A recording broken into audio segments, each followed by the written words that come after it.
Kalau kita memiliki ilmu, walaupun setinggi apapun ilmunya, tapi kalau tidak diimbangi dengan akhlak yang baik, itu ibaratnya seperti pedang yang tajam tanpa pegangan. Ini sangat berbahaya, teman-teman.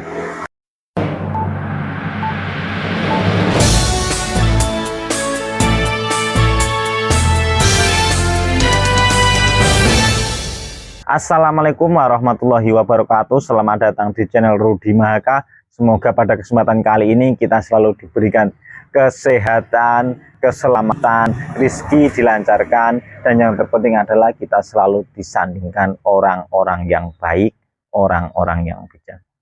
Nah, pada kali ini ya teman-teman, kalau kita memiliki ilmu, walaupun setinggi apapun ilmunya, tapi kalau tidak diimbangi dengan akhlak yang baik, itu ibaratnya seperti pedang yang tajam tanpa pegangan. Ini sangat berbahaya, teman-teman. Kalau kita melihat podcast orang-orang hebat ya, berbicara seolah-olah itu mereka orang yang paling benar, mereka orang yang paling pintar, selalu mengkritik kebijakan-kebijakan pemerintah. Kita harus bisa membedakan mana kritikan, mana nyinyiran. Dan yang terpenting adalah ilmu itu harus diimbangi dengan akhlak yang baik. Akhlak yang baik itu sangat penting. Karena apa? Berilmu tanpa akhlak yang baik tentu akan menimbulkan masalah. Karena apa? Semuanya dinilai karena apa ya? Merasa sombong bahwa dirinya itu orang yang paling pintar dan meremehkan orang yang merasa dia tidak cocok dengan pemikirannya. Makanya saya setuju dengan apa yang diungkapkan oleh Pak Prabowo ya, bahwa sekarang banyak tokoh-tokoh berbicara di podcast-podcast selalu mengkritik, selalu membaca pikiran-pikiran para pemimpin, seolah-olah mereka itu melebihi pengetahuannya daripada pemimpinnya itu sendiri. Bahkan Pak Prabowo itu terang-terangan ya menyindir bahwa Pak Prabowo bahkan mencari isi pikirannya lewat medsos, podcast. Ini adalah sindiran yang sangat tajam ya pemirsa. Ini sangat-sangat memalukan ya. Semoga setelah melihat sindiran Pak Prabowo ini, para ilmuwan, para profesor, para guru-guru bangsa ini bisa introspeksi, bisa merubah sikap menjadi para tokoh-tokoh yang bijak, yang memberikan kritikan, memberikan masukan kepada bangsa ini agar Indonesia menjadi negara yang adil, aman, dan tentunya menjadi negara emas di 2045. Cobalah kita kalau dengarkan sindiran Pak Prabowo kepada para tokoh-tokoh yang merasa paling pintar sedunia. Tapi sebelum kita nonton videonya, jangan lupa like dan subscribe channel Rudy Mahaka. Semoga channel Rudy Mahaka semakin berkembang. Langsung saja kita simak videonya berikut ini. Jangan ragu-ragu Pak. Kalau Pak Jokowi dicubit, yang rasakan seluruh partai Gerakan Indonesia Raya.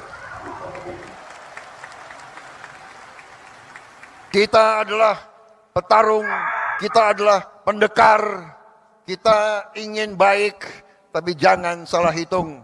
Gerindra akan membela kebenaran, membela keadilan, membela kejujuran. Terima kasih Pak Jokowi. Kami di belakang Bapak. Wassalamualaikum warahmatullahi wabarakatuh. Salam sejahtera bagi kita sekalian. Merdeka! Sudah jelas ya teman-teman bahwa Pak Prabowo ikut merasakan apa yang dirasakan Pak Jokowi. Maksudnya adalah siapapun yang menyakiti Pak Jokowi, Pak Prabowo merasakan dan ikut membela Pak Jokowi dari ancaman orang-orang yang membenci Pak Jokowi, yang suka membuat gaduh Indonesia ya teman-teman.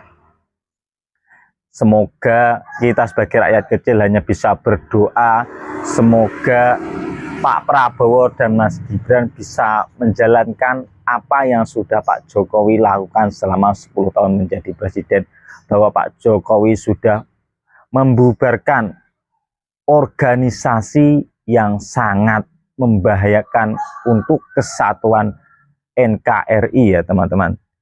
Semoga Pak Prabowo dan Mas Gibran bisa menjaga NKRI dari ancaman ormas-ormas ilegal yang hanya bisa menjual agama dengan dalil-dalil membela Islam. Islam itu adalah agama Allah. Allah yang membelanya. Jadi tidak usah mengatasnamakan agama-agama tapi suka membuat gaduh, melakukan sweeping. Justru hal-hal yang mereka perbuat ini adalah yang membuat gaduh Indonesia dan justru bisa memecah belah rakyat Indonesia ya teman-teman. Cukup sekian video kali ini, semoga Pak Prabowo bisa menjalankan amanahnya, bisa mewujudkan cita-cita bangsa Indonesia menjadi negara yang aman, adil, dan makmur, Indonesia Emas di 2045.